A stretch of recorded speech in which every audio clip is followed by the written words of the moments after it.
The other way that I think that as a facilitator you can monitor that is by keeping a little bit of an eye on their student journal and see. Right. The student journal asks them, what did I learn from this lesson?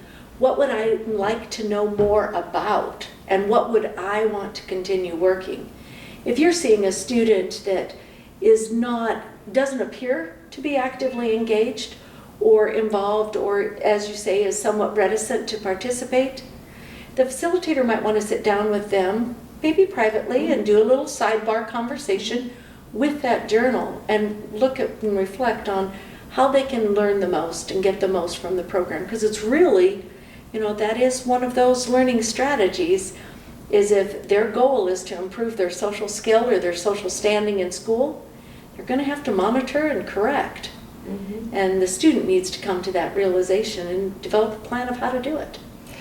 The student journal really provides a lot of opportunities for students to self-reflect and a lot of opportunities for the facilitator to monitor. That's mm-hmm. that really progress monitoring. It's really a strong progress monitoring tool because you can see where students are.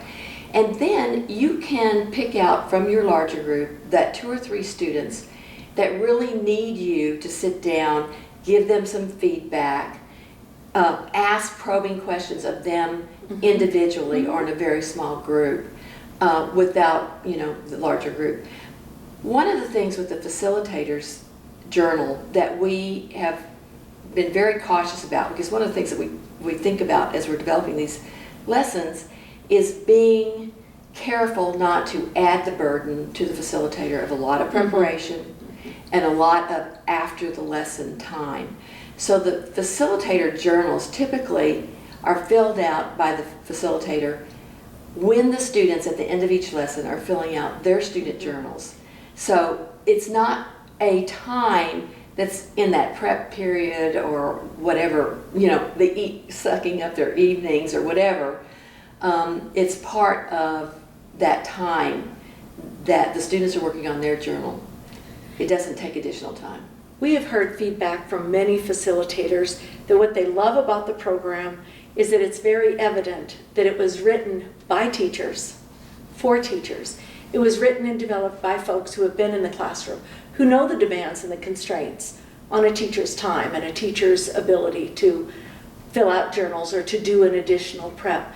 They often, a couple of them have referred to it as a grab and go. They can, because the lessons are predictable, because they know what is coming, because it doesn't require some unusual materials, they're able to do the lessons with a minimum of preparation after they're comfortable with the metacognitive strategies, and that what they have to do does not take a great deal of time away from them, but the reward is huge.